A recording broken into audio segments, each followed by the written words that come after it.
Assalamualaikum warahmatullahi wabarakatuh. Saya Awanda Wijastuti Kuswandaru dari kelas 9F, nomor absen 7. Di sini saya akan mempresentasikan tentang perdagangan internasional. Perdagangan tidak hanya dilakukan dalam suatu negara, tetapi juga yang dilakukan antar negara. Tidak ada negara yang dapat menghasilkan kebutuhan sendiri. Barang yang dihasilkan oleh negara yang satu berbeda dengan barang yang dihasilkan oleh negara lain. Perbedaan inilah yang menimbulkan pertukaran antara negara dan negara lain. Perdagangan antar negara, terdapat barang-barang keluar dan masuk dari suatu negara ke negara lain. Artinya, negara yang kelebihan barang akan mengirimkan barangnya ke negara lain. Mengirimkan dan menjual barang ke negara lain disebut ekspor.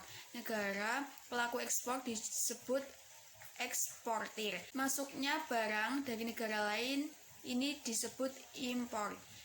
Negara pelaku impor disebut importir. Perdagangan internasional adalah proses pertukaran barang dan jasa antara dua negara atau lebih dengan tujuan mendapatkan keuntungan atau laba.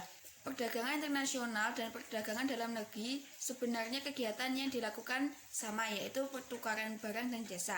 Namun terdapat beberapa perbedaan antara perdagangan dalam negeri dan perdagangan internasional. Perbedaan ini dapat dilihat dari beberapa aspek berikut.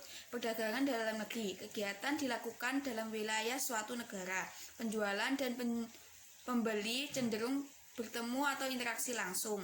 Mata uang yang digunakan sama, tidak dikenakan bea atau hanya retribusi. Perdagangan internasional, kegiatan dilakukan dalam wilayah antar negara.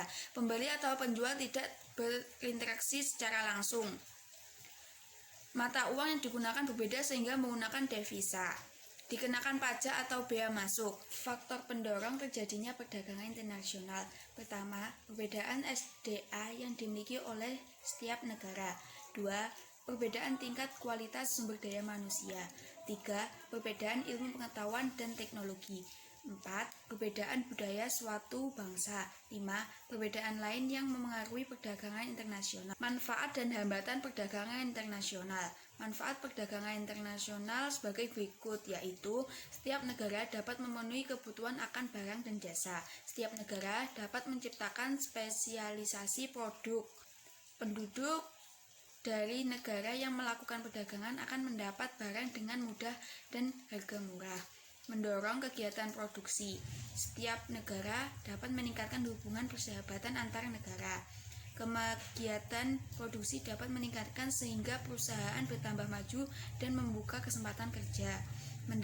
Pendapatan negara meningkat melalui perolehan devisa hasil ekspor. Mendorong kemajuan ilmu pengetahuan dan teknologi, mendorong pertumbuhan ekonomi dan menyerap banyak tenaga kerja sehingga dapat mengurangi pengangguran. Hambatan perdagangan internasional. Hambatan perdagangan internasional menyangkut harga barang luar negeri lebih murah dari hasil produksi dalam negeri, bea masuk yang tinggi, adanya proteksi, adanya kuota, adanya peraturan, dumping, pertentangan politik, dan peperangan. Kebijakan pemerintah untuk melindungi produksi dalam negeri merupakan hambatan perdagangan internasional. Kebijakan untuk melindungi produk dalam negeri disebut proteksi. Kuota merupakan kebijakan untuk membatasi jumlah ekspor dan impor barang dari suatu negara. Tarif, kebijakan pajak atas barang impor dan ekspor. Kebijakan tarif itu dengan tujuan dapat meningkatkan devisa negara, juga dimaksud untuk melindungi produk dalam negeri. Politik dumping adalah kebijakan menjual barang di luar negeri lebih murah daripada di dalam negeri. Kebijakan ini bertujuan untuk meningkatkan devisa negara. Sekian presentasi dari saya. Terima kasih. Wassalamualaikum warahmatullahi wabarakatuh.